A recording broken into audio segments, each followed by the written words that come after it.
Hi అండి, నమస్తే. Welcome to my channel voice of Lakshmi. ప్రముఖ సీనియర్ రచయిత శ్రీ పిఎస్ నారాయణ గారు రచించిన అతడి నిజాయితీ అనే ఒక చక్కటి కథను వినేద్దామండి. ఈ కథ 1964వ సంవత్సరంలో ఆంధ్ర సచిత్ర వారపత్రికలో ప్రచురింపబడింది.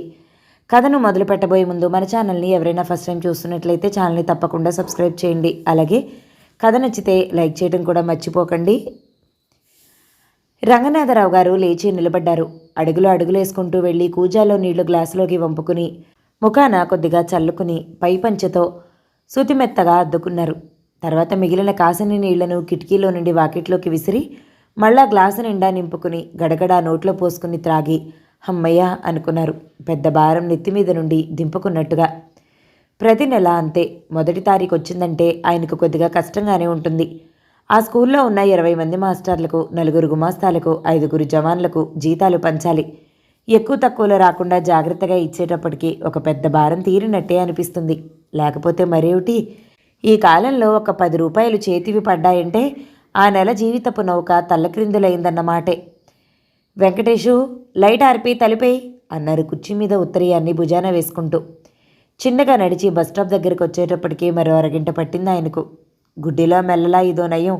కొద్ది రోజులు బట్టి సిటీ బస్సు ఒకటి వేశారు. ఇది వరకు 6 అణాలు రిక్షాకిచ్చేది. ఈరోజు 15 నయా పైసలతో సరిపోతుంది. చిన్నగా నవ్వుకున్నారు రంగనాథరావు గారు. మనకి హాయిగానే ఉన్నది, కానీ ఈ సిటీ బస్సుల వలన రిక్షా వాళ్ళకి ఎంత కష్టంగా ఉందో. ఆ రోజు రోడ్డంతా చాలా ఆహ్లాదంగా ఉన్నట్లు అనిపించింది. జేబులు గలగలాడే ఆ రోజు నిజంగా దేశంలో ఎక్కువ మంది జనానికి పండగ దినం లాంటిది. అంతదాకా ఎందుకో తనకు మాత్రం ఇలాంటి మొదటి తారీఖులు ఎన్నో చూసినా ఈ రోజుకు అది పర్వదినంలాగే ఉంటుంది. నెలకొక్క రోజున విశాలాక్షికి పూలు కొనుక్కు వెళ్తాడు. అదే ఫస్ట్ నాడు.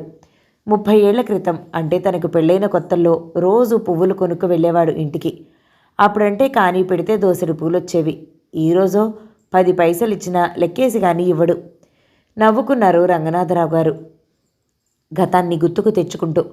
మనిషి పెరుగుతున్న కొలది శక్తి ఎలా క్షీణిస్తుందో అలాగే రోజురోజుకి రూపాయికి విలువ తగ్గిపోతోంది అనిపించింది. ఈ నెలలోనైనా లక్ష్మికి పిలుచుకొచ్చి చీర కొనిపెట్టి పంపాలి. ఎప్పటికప్పుడు వాయిదా పడుతూనే ఉంది. తను మాత్రం ఏం చేయగలడు? 5 పిల్లలతో సంసారం మీదకొస్తూ ఉండేటప్పటికీ జుట్టంతా నెరిసిపోతుంది. రంగనాథరావు గారి మనసు చిన్నబోయింది. కూతురి పెళ్లి చేసి 2 సంవత్సరాలైనా పిలిచి ఒక మంచి చీర కొనిపెట్టలేనందుకు. అంతదాకా ఎందుకు? పెళ్లి బాకీయే ఇంకా పూర్తిగా తీరలేదు. ఏం జీవితాలివే అనుకున్నారు నిరాశగా. పెద్దవాడికి మాత్రం రోజు ఇంటి నుంచి కాలేజీకి 2 మైళ్ళు నడవాలి. నడవలేక అఘోరిస్తున్నాడు. సైకిల్ కొనిపెడదామంటే వెసులుబాటే లేకపోయే. ఏం చెయ్యాలి? కాలేజీ నుంచి తిరిగొచ్చే సమయంలో వాడిని చూసినప్పుడల్లా జాలేస్తుంది. కానీ ఏం లాభం? తను పెద్ద హై స్కూల్కి హెడ్ మాస్టర్ అని పేరు తప్ప మరేమీ లేదు. ఆలోచనలతో ముఖాన పట్టిన చెమట బిందువులను మరోసారి తోడుచుకున్నాడు. ఇంతలోనే కిక్కిరిసి ఉన్న సిటీ బస్సు కాస్తా వచ్చి నిలబడ్డం. రంగనాథరావు గారు హడావిడి పడుతూ ధోతి పైకి పట్టుకుని మరి దాంట్లో ఎక్కడం కొద్ది క్షణాల్లోనే జరిగిపోయాయి. లోపల కూడా దాదాపు 60 మంది ఎక్కవలసిన ఆ బస్సులో 80 మంది దాకా ఉన్నారు. బస్సు పోతున్నా లోపల చెమట పోసేటంతగా కిక్కిరిసి ఉన్నారు. ఒక్కొక్క క్షణంలో అనిపిస్తుంది ఆయనకు, 15 నయా పైసలతో పోతుంది కదా అని ఈ కిక్కిరిసిన మహాసముద్రంలో ఒంటికాలి జపం కంటే 6 అణాలు పోయినా రిక్షాయే మేలు అని అనుకోవడమే కాకుండా నవ్వుకున్నారు కూడా. కానీ ఆయన మనసుకు మాత్రం చూస్తూ తక్కువతో పోయేదానికి ఎక్కువ ఖర్చు పెట్టడం ఇష్టం లేకపోతోంది. ఆ బస్సులో ఉన్న 10 నిమిషాలు గంట అనిపించగా తమ ఇంటికి దాపులో కంటే ఒక స్టేజీ ముందుగానే సెంటర్లో దిగారు. రోడ్డంతా పాల బల్బుల కాంతితో మెరిసిపోతోంది. లైట్లను అంటిపెట్టుకున్న పురుగులు జోరుగా ఎగురుతున్నాయి. ఎటు చూసినా జనం, రిక్షా బళ్ల మోత, సైకిళ్ల హడావిడి చెప్పనవసరమే లేదు. ప్రతి కొట్లోనూ జనం బెల్లం మీద ఈగల్లా మూగి ఉన్నారు. బస్సు దిగిన రంగనాథరావు గారు పట్టిన చెమటను పైపంచెతో తుడుచుకుంటూ క్షణంసేపు పేవ్మెంట్ మీద నిలబడ్డారు. ఆయన వెనకనే దిగిన మరో వ్యక్తి గుడ్ మార్నింగ్ సార్ అంటూ రంగనాథరావు గారిని చూసి గారపట్టిన పళ్లతో నవ్వుతూ వెళ్ళిపోయాడు.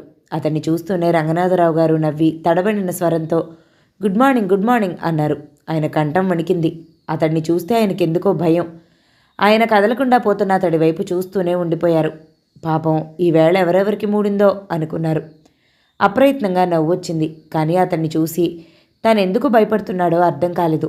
అంతే, నరాల బలహీనత తప్ప మరేమీ లేదు అనుకున్నాడు. కాకపోతే అతడి కబంధ హస్తాలలో తను ఇరుక్కుపోతాడా? అతడు తన జోలికి వస్తాడా? అందున అతడి పిల్లవాడికి చదువు చెప్పే తన జోలికి. మరోసారి అతడు తన జోలికి రాడు అన్నంత ధైర్యంగా అనుకున్నాడు. కానీ అనుమానం పెనుభూతం. అనగా అందులో అతడు తనతో పాటే తన వెనకే ఆ బస్సులోనే ప్రయాణం చేయటంతో గబుక్కున పక్కజేబు మీద చేయి వేశారు. కానీ మరుక్షణంలోనే గుండె ఆగిపోతుందేమోననిపించింది. జేబు మీద వేసిన చెయ్యి కొయ్యేలా బిగుసుకుపోయింది. మనిషిలోని నవనాడులు కృంగిపోయాయి. మనిషి శిలా విగ్రహమే అయిపోయారు. కొన్ని క్షణాల వరకు ప్రపంచం గిర్రున తిరుగుతున్నట్లే అనిపించింది. ఏం చెయ్యాలో తోచలేదు. జేబులోని పర్సుపోయిందన్న నిజం ఆయనని మృత్యుతుల్నుండి చేసింది. రాబోయే నెలకు ఆవురావురుమంటూ ఎదురు చూస్తూ కూర్చుని తీసుకున్న జీతం కాస్త క్షణాల్లో ఎగిరిపోయింది. దుఃఖం పొంగుకొచ్చింది. అలా జరగడానికి కారకులెవరో కూడా తెలుసుకున్న ఆయనలో కోపం కట్టలు తెంచుకు ప్రవహించింది. చిచి, కృతజ్ఞుడు అనుకున్నారు. వడివడిగా అడుగులు ముందుకు వేస్తూ కొద్ది నిమిషాల క్రితం కనపడి గుడ్ మార్నింగ్ అన్న వ్యక్తి కోసం హడావుడిగా వెతకసాగారు.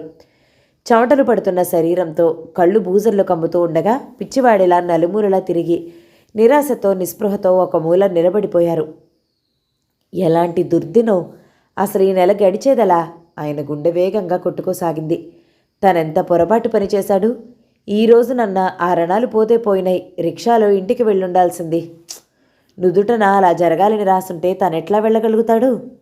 కళ్ళ వెంట నీరు జలజలా కారుతూ ఉండగా నిస్సత్తువుతో పీకుతున్న కాళ్లతో ఇంటివైపుకు అడుగులు వేశారు. వీధి మూలనున్న పూల దుకాణం కనపడినప్పుడు హృదయం గతుక్కుమంది. ఒకసారి బాధగా, జాలిగా, విశాలా అనుకున్నారు. ఒక క్షణం కూడా ఆలస్యం చేయకుండా ముందుకు అడుగులు వేశారు. తనేం చేయాలిప్పుడు? ఆయనకు అర్థం కాని ప్రశ్నే అది. పోలీస్ స్టేషన్లో రిపోర్ట్ ఇస్తేనో? తన జేబులో పర్సు ఎవరు తీసుకున్నారో తనకు తెలుసు.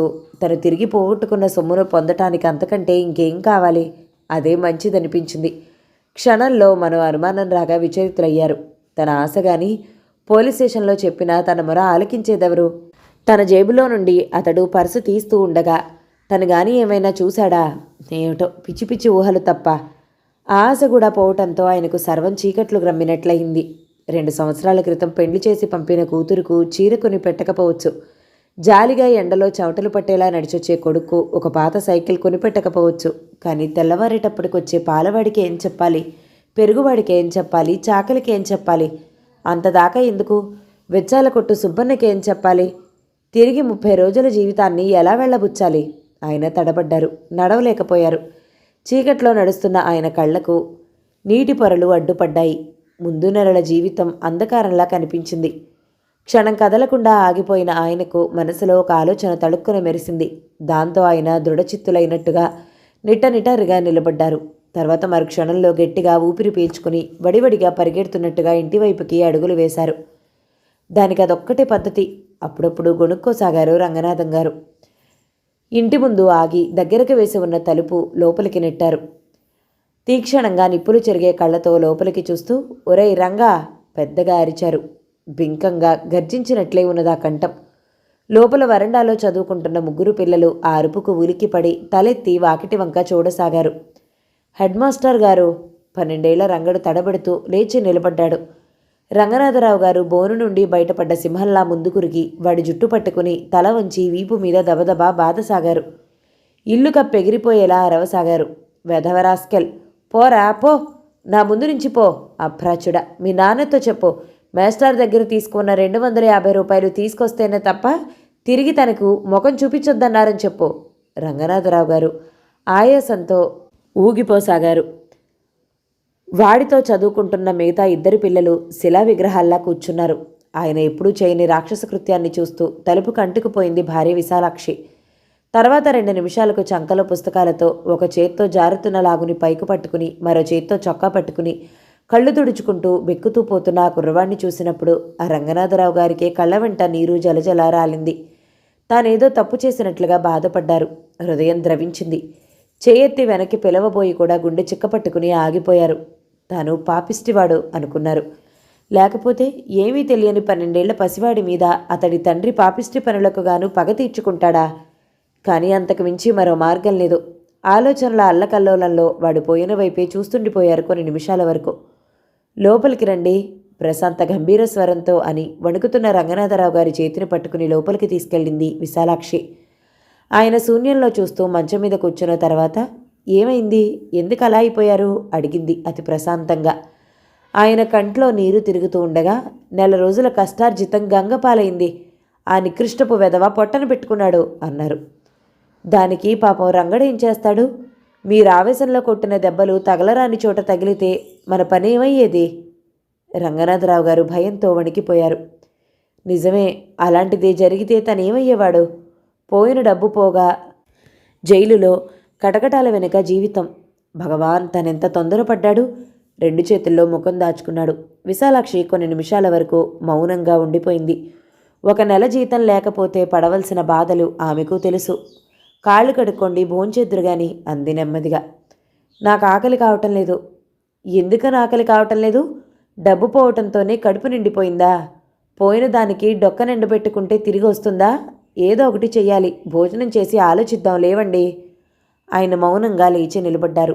ఉన్నట్లుండి 1 అడుగు ముందుకు వేసిందల్లా వెనుతిరిగి మెళ్ళో నుండి ఎన్నో సంవత్సరాల క్రితం నుండి ఉన్న ఆ 3 పేటల చంద్రహారం తీసి ఆయన చేతికిచ్చింది. ఎక్కడో చోట పెట్టేసేయండి, వీలు చిక్కగానే తెచ్చుకుందాం. విశాల, ఆయన కంఠం వృద్ధమైంది. కళ్ళ వెంట నీరు జలజల రాలింది. విశాలాక్షి ముఖం పక్కకి తిప్పుకుని దబదబా వంటింట్లోకి వెళ్ళిపోయింది. తర్వాత భోజనం చేస్తున్న సమయంలో రంగనాథరావు గారు, బహుశా వాడు డబ్బు తిరిగిస్తాడేమో. మీ పిచ్చి, ఆమె చిన్నగా నవ్వింది. ఆ మాత్రం జ్ఞానం ఉంటే మీ దగ్గర నుండి తీసుకునుండేవాడే కాదుగా. రంగనాథరావు గారిలో చిగురిస్తున్న ఆశను ఆమె త్రుంచివేసింది. ఆయన 1 క్షణం ఆమె ముఖంలోకి చూసి తల వంచుకున్నారు. ఆయనకు అన్నం సహించటం లేదు. ఒకనాడు వాడు రంగడు తండ్రి తన దగ్గరికి వచ్చి ఎలా ప్రాధేయపడ్డాడో గుర్తుకొచ్చింది. లేదు మాస్టారు, మీరు కాదనకూడదు. నా ఎందు దయించాలి. నా కొడుకు ఎన్నడూ నాలా తయారవ్వకూడదు. వాడు చదువుకోవాలి, నలుగురిలో మెప్పు పొందాలి, అందరిలో తనకు మించిన వాడు లేడనిపించుకోవాలి. ఇంకా ఏవేవో చెప్పాడు కొడుకు తల నిమురుతూ. మంచి ఊహలున్నప్పుడు నీవు చేస్తున్న పనిని మానుకోవచ్చును గదా. నలుగురిలోనూ మంచివాడిగా పేరు తెచ్చుకోవచ్చును గదా. యుక్త వయసు వచ్చిన తర్వాత ఎక్కువ రోజులు జైల్లోనే గడిపాను మాస్టారు. ఎప్పుడు ఎక్కడ ఎలాంటి దొంగతనం జరిగినా నా కోసరం పోలీసులు వెతుకుతూ ఉంటారు. 6 సార్లు జైలుకు వెళ్ళిన నేను మంచివాడిగా ఎలా పేరు తెచ్చుకోగలను? నేను అనుకుని ప్రయత్నించినా నాకు ఉద్యోగం ఇచ్చేవారెవరు? నా పొట్ట గడిచేదలా? ఏమీ లాభం లేదు మాస్టారు. ఈ జీవితం ఇలా వెళ్ళిపోవలసిందే. అతడి మాటలకు తను ఆశ్చర్యపోయాడు. అతడు ఏమీ తెలియని మూఢుడు మాత్రం కాదనిపించింది. తన వీధిలోనే ఉండి స్వేచ్ఛాజీవిగా తిరిగే తక్కువ రోజులు అతన్ని గురించి తనకు బాగా తెలుసు. అతని గురించి అందరూ ఏమనుకుంటారో కూడా తనకు తెలుసు. అంతదాకా ఎందుకు, అతడి భార్యని, అతడి కొడుకుని ఏం పేరు పెట్టి పిలుస్తారో కూడా తనకు తెలుసు. దొంగాడి పెండ్లం, దొంగాడి కొడుకు. 1 క్షణం జాలేసింది. అందుకనే ఆ రోజున అతడికి ఉచితంగా విద్య చెప్పడానికి కూడా అంగీకరించాడు. అతడి కోరికలాగానే దొంగ కొడుకుకు ఎప్పుడూ దొంగ కాకూడదు. నలుగురు ఆశ్చర్యపడేలా అత్యున్నతమైన భారత పౌరుడిలా తీర్చిదిద్దాలి. కంకణం కట్టుకున్నాడు తను.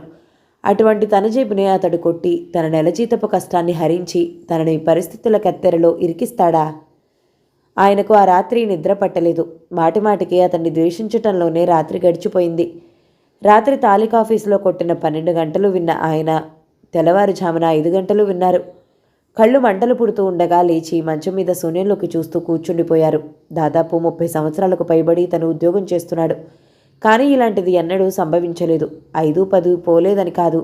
మొదటి తారీఖు నాడు ఆశలు, కోరికలు, అవసరాలు నడుమ తీసుకున్న నెల కష్టార్జితం ఇలా ఎన్నడూ కాలేదు. ఒక్కొక్క రోజు ఎలాంటి ఘోరాలు జరుగుతాయో జరిగేటంత వరకు తెలియదు కదా. విశాలాక్షికి తన వివాహానంతరం ఏమీ స్వార్జితంతో కొనిపెట్టలేకపోయినా ఈ రోజున ఆమె బంగారు గొలుసును తన అవసరాలకు తీసుకోవాల్సి వస్తుంది. ఎంతగా బాధపడ్డా అంతకు మించిన గత్యంతరం మరొకటి లేదనిపించింది. తూర్పు తెలతెలవారుతున్న సమయంలో నీరసంతో కూడిన బలహీనతతో లేచి కాలకృత్యాలు తీర్చుకోసాగారు.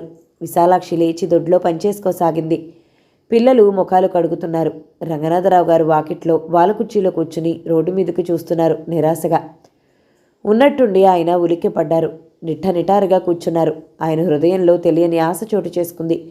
కళ్ళు వింతగా మెరిశాయి. తడబాటుతో కుర్చీలో నుండి లేచి వడివడిగా ముందుకి అడుగులు వేశారు. వీధివాకిలి దాటి లోపలికి వస్తున్న రంగడిని చూస్తూ, ఎరా ఏమైంది? హడావిడిగా అడిగారు. రంగడు తల ఉంచుకుని జేబులో నుండి పెద్ద కవరు తీసి ఆయనకిచ్చాడు. ఆయన వణికే చేతులతో దాన్ని తీసుకుని ఆదుర్దాగా లోపల చూసేటప్పటికీ కళ్ళు జిగేలుమన్నాయి. హృదయం ఆనందంతో పారవస్యం చెందింది. సంతోషోద్వేగాన్ని ఆపుకోలేకపోయారు. ముఖమంతా కాంతితో వెలుగుతూ ఉండగా విశాల విశాల అంటూ దొడ్డు వైపుకు పరిగెత్తసాగారు. చిన్నపిల్లవాడిలా కేకలేస్తూ వస్తున్న ఆయన్ని చూస్తూ ఆమె విభ్రాంతితో ఎదురొచ్చింది. మన అదృష్టం బాగుందే, వాడు మన డబ్బు పంపాడే, నిజం, ఇదిగో పంపాడు అన్నాడు. మంచిదే, గండం గడిచిందన్నమాట. ఆమె హృదయం తేలికబడింది. అత్యుత్సాహంతో వెనుతిరిగారు రంగనాథరావు గారు. గదిలోకెళ్ళి పెట్టె మూత తీసి కవరులో డబ్బు తీశారు. లెక్క పెట్టుకుని 250 ఉండటంతో తృప్తిపడి నవ్వుకుంటూ పెట్లో పెట్టి మూత వేశారు. వెనుతిరుగుతూ పెట్టె మీదుగా ఉన్న దేవుని పటానికి కృతజ్ఞతగా నమస్కరించారు. హుషారుగా ఆయన్ని చూస్తుంటే యువకుడిలాగే కనబడ్డారు. మరుక్షణంలోనే ఆయనకు ఆలోచన తట్టింది. వెనుదిరిగి పెట్టె దగ్గరికెళ్ళి పెట్టెల్లో నుండి ₹1 తీసుకుని, ఒరేయ్ రంగడు అంటూ బయటకొచ్చారు. కానీ అక్కడ రంగడు లేకపోవటం ఆయన ఆశ్చర్యపరిచింది. కాస్త మనసు చిన్నబోయింది. పాపం, రాత్రి వాణ్ణి చాలా హింసించాడు, పిచ్చి వెధవ, ఎంతగా బాధపడ్డాడో అనుకున్నారు జాలిగా. ఏమన్నా కనుక్కుంటాడేమోనని ₹1 ఇద్దామనుకుంటే చెప్పకుండా వెళ్ళిపోయాడే అనుకుని బాధపడ్డారు కూడా. ఒక విధంగా తను చేసిన పని, తను పోగొట్టుకున్న డబ్బును తిరిగి సంపాదించి అది హింసాత్మకం అవ్వచ్చు. ఒకరు చేసిన అన్యాయానికి మరొకరిని శిక్షించొచ్చు. కానీ ఫలితం ఆనందదాయకమైంది. ఆయనకు ఉచితంగా మరో నెల జీతం లభించినట్లే ఉంది. ఆయన ఆనందం చూస్తుంటే కాలు ఒక చోట నిలవటం లేదు. ఈ నెలలో లక్ష్మిని పిలుచుకొచ్చి చీర తప్పకుండా కొనిపెట్టాలి అని కూడా దృఢంగా నిర్ణయించుకున్నారాయన. వంటింట్లో భార్య ఎదురుగ్గా పీట వేసి కూర్చుని ఆ నెలకు కావలసిన సరుకులన్నీ కాగితం మీద రాశారు. పాలవాడు వస్తే ఎలా ముఖం చూపాలా అని భయపడ్డ ఆయన నవ్వుకుంటూ వెళ్ళి మరీ ఇచ్చొచ్చారు. అతడొచ్చినప్పుడు చాకలివాడికిచ్చారు, పెరుగువాడికిచ్చారు. భుజాన కండువా వేసుకుని ఇంటికి 10 బారల దూరంలో ఉన్న సుబ్బన్న కొట్టుకి వెళ్లారు. సుబ్బన్న డబ్బు తీసుకుంటూ, పొద్దున్నే ఏమి తొందరండి, సాయంత్రం ఇవ్వచ్చుగా అన్నాడు. లేదులే, తీసుకో అన్నారు తడబడుతూ. ఈ ఆనందంలో తను మర్చిపోయాడు. నిజమే, ప్రతి నెల సాయంత్రం పూట తీసుకెళ్లి ఇచ్చే అలవాటు. ఇంటికి తిరిగొస్తూ తను చేసిన పనికి నవ్వుకున్నారు కూడా. ఇంటికొచ్చేటప్పటికి వంట తయారైంది. భోంచేసి స్కూల్కి బయలుదేరారు. ఈ రోజున ఎందుకో రిక్షా మీద వెళ్లాలనిపించింది. రిక్షా పిలిచి ఎక్కి కూర్చున్నారు. సెంటర్లో మరుపు తిరుగుతున్నప్పుడు పూల దుకాణం కనిపించగా ఈవేళ సాయంత్రం విశాలక్షికి తప్పకుండా పూలు కొనుక్కెళ్ళాలి అనుకున్నారు. నిజంగా ఎలాంటి సంఘటన! దాదాపు 12 గంటలు తనని ఉక్కిరిబిక్కిరి చేసింది. తను తెలివిగా చేసిన పనికి వాడెంతగానో భయపడుంటాడు. లేకపోతే ఏ దొంగ అయినా తీసుకున్న డబ్బు తిరిగిస్తాడా అంత తేలిగ్గా? తన కొడుకు చదువు ఎక్కడ నాశనం అవుతుందో, తనలాగే ఎక్కడ తయారవుతాడోనని భయమేసి ఉంటుంది. ఓ పెద్ద రాక్షసుడి ప్రాణం ఏ చెట్టు తొర్రలోనో ఉన్న పిట్టగొంతులో ఉన్నట్టుగా రంగడి తండ్రిని పట్టే కీలకం రంగడి చదువులో ఉందనిపించగా నవ్వు పొర్లుకొచ్చింది రంగనాథరావు గారికి. తన గదిలోకి వెళ్ళి భుజాన కండువా కుర్చీ మీద వేసి కుర్చీలో సావకాశంగా కూర్చుంటూ అప్పుడే అటు పోతున్న తెలుగు మాస్టర్ అవధాని గారిని, ఏమయ్యో అవధాని, ఓసారి ఇలారా అన్నారు హుషారుగా.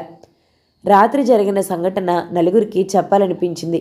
అందున దానిని తను విడదీసిన పద్ధతి గర్వంగా. అలవాటుగా కేసులో నుంచి కళ్ళజోడు తీశారు. కేసు డ్రాయర్లో పడేద్దామని డ్రాయర్ తాళం తీయసాగారు. నమస్కారం అండి అన్నారు అవధాని. ఆయనకు కాస్త హెడ్మాస్టర్ గారి దగ్గర చనువెక్కువ. ఏమిటో హుషారుగా ఉన్నట్టున్నారు? చెబుతాను, కూర్చోండి. అలా తొందరపడితే ఎలా అని ఒక్క క్షణం తలెత్తి నవ్వి డ్రాయర్ సొరుగు బయటికి లాగాడు. లాగిన సొరుగు లోపల చూస్తూనే ఉలిక్కిపడ్డారు రంగనాథరావు గారు. కళ్ళు కుంచుకుపోయాయి. నోటి వెంట మాట రాలేదు. గుండె దడదడలాడసాగింది. ఎవరో వెన్ను మీద బలంగా చరిచినట్లే అయింది. ఒక క్షణం కళ నిజమా అనిపించింది. కళ్ళు రెపరెపలాడించి మరీ చూశారు. అవధాని గారికి ఈయన నడత అర్థం కాక, ఏమిటలా వింతగా చూస్తున్నారు అన్నారు. లేచి నిలబడి వంగి ఆయన సొరుగులోకి చూడ్డానికి ప్రయత్నిస్తూ. రంగనాథరావు గారు చటుక్కున దానిలో ఉన్న తన పర్సు మీద చేయి వేశారు. కొయ్యలా బిగుసుకుపోయిన చేత్తో దానిని పక్క జేబులో పడేసుకున్నారు. ఏం లేదు అవధాని, ఏమీ లేదు, తర్వాత చెప్తాను నీకు అంటూ తడబెడుతూ లేచి నిలబడ్డారు. త్వరగా కుర్చీ మీద వేసిన కండువాను భుజం మీద పడేసుకున్నారు. ఏదో తెలియని లోకంలో నడుస్తున్నట్టుగా రోడ్డు మీదికి అడుగులు వేశారు. అవధాని గారికి ఏమీ అర్థం కాలేదు. హుషారుగా ఏదో చెప్పాలన్నట్టుగా పిలిచి ఉన్నట్లుండి ఎందుకు ఆగిపోయారు, ఎక్కడికి అలా చెప్పా పెట్టకుండా వెళుతున్నారో అర్థం కాక రంగనాథరావు గారు వెళుతున్న వైపే చూస్తూ ఉండిపోయారు. ఇది చాలా విచిత్రంగా ఉంది. తను పోయిందనుకుంటున్న పర్సు పోనే లేదా? దానిని అతను ఆఫీస్ డ్రాయర్లో మర్చిపోయాడా? అలా గుర్తుకొచ్చినప్పుడల్లా ఆయనకేదో పాతాళంలోకి జారిపోతున్నట్లే అనిపించింది. మరి అతడు 250 రూపాయలు ఎలా పంపించాడు? ఎందుకు పంపించాడు? రంగనాథరావు గారికి తల తిరిగిపోసాగింది. తానేదో అయోమయ ప్రపంచంలో పడి దారి తెన్నులు తెలియని వాడిలా గిజగిజలాడిపోయారు. నిజమే, నిన్న జీతాలు పంచి ముఖం కడుక్కుని మంచినీళ్ళు తాగడానికి వెళ్ళబోతూ దాంట్లో పెట్టినట్లే ఉన్నాడు. కనీసం తన బస్ ఎక్కే ముందైనా జేబులో పర్సుందో లేదో చూసుకోవాల్సింది. ఇంత గొడవ జరిగి ఉండేదే కాదు. ఒక విధంగా సహజంగా తన జేబులోన పర్సు లేదు. తన వెనుక కిక్కిరిసిన బస్సులో ఓ పచ్చి దొంగ ప్రయాణం చేశాడు. అంతకంటే ఇంకేం కావాలి పర్సు పోయిందనుకోవడానికి, అతడే తీసుకున్నాడనుకోవడానికి. కానీ తను చాలా తొందరపాటు పడ్డాడేమోననిపిస్తుంది. అసలు తన ఆలోచనన్నీ ఒక బాటలోనే నడిచాయి. కనీసం అతడుగాక మరెవరైనా తీసుండొచ్చునని కూడా తను ఒక్కసారి అనుకోలేదు. అవును, ఎలా అనుకుంటాడు? ఎక్కడున్నది ఆస్కారం? నెల కష్టార్జితం మాయమవటంతో ముందు జీవితం కటిక చీకటితో కనబడుతోంటే తను తత్తరపడ్డం దిగులు పడుతుంటోటే సరిపోయింది. ఇప్పటికే రాత్రి సంఘటన గుర్తుకొస్తుంటే గుండె దడదడలాడుతూనే ఉంది. ఇప్పుడు రంగడికి తన ముఖం చూపించాలంటే ఏమిటోగా ఉంది రంగనాథరావు గారికి. ఏదో ఇబ్బంది పడుతున్నట్లుగా అనుకోసాగాడు. ఏమైనా వెళ్ళక తప్పదు. రాత్రి తను చేసిన పనికి, అతడి మీద తను అనుమానపడిన తీరికి అతడెంతగా బాధపడుతున్నాడో. కాక ఇలా జరిగినందుకు తనకి బాధగానే ఉంది. అనవసరంగా ఒక నిరపరాధిని అనుమానించినందుకు. అసలు ఇంతకీ తెల్లవారేటప్పటికి 250 రూపాయలు అతడెక్కడి నుంచి తెచ్చాడు ఏమో. అయినా నిన్న మొదటి తారీఖుగా. ఎవడి బాపతు? నవ్వొచ్చింది రంగనాథరావు గారికి. చాలా గమ్మత్తుగా ఉంది ఇదంతా. ఆయన రంగడుంటున్న ఇంటికి సమీపంలోకి వచ్చేటప్పటికి ఆయనలోని వింత ఆలోచనలన్నీ మాయమయ్యాయి. మనిషిని తెలియని సిగ్గు ఆవరించింది. రంగడికి ఏం చెప్పాలి, ఎలా చెప్పాలి అనే విషయం మీద ఆలోచనలు ముసురుకున్నాయి. తను అతడిని మానసికంగా కష్టపెట్టినందుకు క్షమాపణ కోరుకోవాలి కూడా. పడిపోయిన మొండిగోడల నడుమున ఉన్న రంగడి ఇంటి ముందుకి వెళ్లారు. తలుపులు దగ్గరకేసున్నాయి. గుండె వేగంగా కొట్టుకుంటోంది. రంగడు, రంగడు కాస్త కంఠం హెచ్చించారు. ఆ పిలుపుకి రంగడు ఉంటున్న భాగపు తలుపులైతే తెరుచుకోలేదు. కానీ పక్క భాగపు తలుపు తెరుచుకుంది. అందులో నుండి గళ్ళలుంగి కట్టుకున్న మధ్య వయస్కుడొకడు బయటకొచ్చి హెడ్ మాస్టర్ గారిని చూస్తూనే ఆశ్చర్యపోతూ, మాస్టారు మీరా అన్నాడు. రంగడు ఇంట్లో లేడా? లేడు మాస్టారు. తెల్లవారుజాముకే కుటుంబాన్ని తీసుకుని ఊరు విడిచి వెళ్ళిపోయాడు. మీకేదో ఉత్తరం కూడా ఇయ్యమని ఇచ్చి వెళ్ళాడు. ఇంకా స్కూలుకు పోయిద్దాం అనుకుంటున్నాను అంటూనే వెనక్కి తిరిగి లోపలికెళ్ళాడు. మాస్టర్కి శ్వాస ఆగిపోతుందేమోనన్నంత భయం వేసింది. ఇదేమిటి? మరుక్షణంలోనే చెయ్యి జేబులోని పర్సులోని డబ్బుని నలిపివేసాగింది. అతడు లోపల నుంచి కాగితం తెచ్చి ఇచ్చాడు. ఆయన ఆదుర్దాగా విప్పి చదువుకోసాగారు. మాస్టారు, నాలో ప్రత్యేకంగా ఈ ఉత్తరం రాయడానికి ఏ కోరిక లేకపోయినప్పటికీ ఏదో బాకు తెలియని శక్తి నా చేత రాయిస్తుంది. సంఘం అంటే అంతే మాస్టారు, అంతే. ఈ ఉత్తరం నేను ఎవరిని విమర్శించే ఉద్దేశంతో రాయటం లేదు. నాలోని బాధను కాగితం మీద పెడుతున్నాను. నేను కాస్తో కూస్తో చదువు వెలిగించాను. కానీ ఒకసారి పొరపాటున బురదలో కాలు వేయటం జరిగింది. దానిని ఈనాటికి నేను తీసుకోలేకపోతున్నాను. ఒక్కొక్కసారి తీసుకోవడానికి ప్రయత్నించిన పరిస్థితులు తిరిగి దాంట్లోనే తోసేస్తున్నాయి. నేనేం చేయను మాస్టారు? ఒకసారి మీతో అన్నట్లుగా నా జీవితం బహుదుర్భరం. మీకు తెలియకపోవచ్చు. మీ పర్సుని నేను మాత్రం తీయలేదు. నాకు తెలిసినంతవరకు ఆ బస్సులో మీ పర్సు తీసుకోగలవాడు లేడు.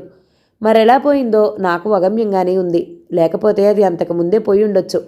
ఏమైనా కానియండి, ఈ ప్రదేశాన్ని వదిలితేనైనా కొన్ని రోజులుగా కొత్త జీవితంలో కాలు పెడదామనుకుంటున్న నాకు విముక్తి లభించొచ్చు. అందుకనే ఈ ఊరిని వదిలిపెట్టాను. మీరు నా పిల్లవాడికి 2 సంవత్సరాల బట్టి చదువు చెప్తూ ఎంతో సహాయం చేశారు. ఈ రోజుల్లో ఒక నెల జీవితం లేకుండా గడపడం ఎంత దుర్భరమో నాకు తెలుసు మాస్టారు. అందుకే మీరు పోగొట్టుకున్న 250 రూపాయలు మా వాణి చదువుకి ప్రతిఫలంగా పంపాను. ఈ ఊరు విడిచిపోతున్నా నాకొకటే తృప్తి మాస్టారు. ఒకరి కష్టంలో ఆదుకోగలిగానని. అందున అది పాపిష్టి ఆదాయంతో కాదనే సెలవు మాస్టారు. రంగడు. కథ సమాప్తం. ఈ కథ కనుక మీకు నచ్చినట్లయితే లైక్ చేయండి, షేర్ చేయండి, మంచి కామెంట్ చేయండి. మన ఛానల్ని తప్పకుండా సబ్స్క్రైబ్ చేయండి. మరో మంచి కథతో మళ్ళీ కలుద్దాం. అంతవరకు సెలవు మరి. Thank you so much for watching. నమస్తే.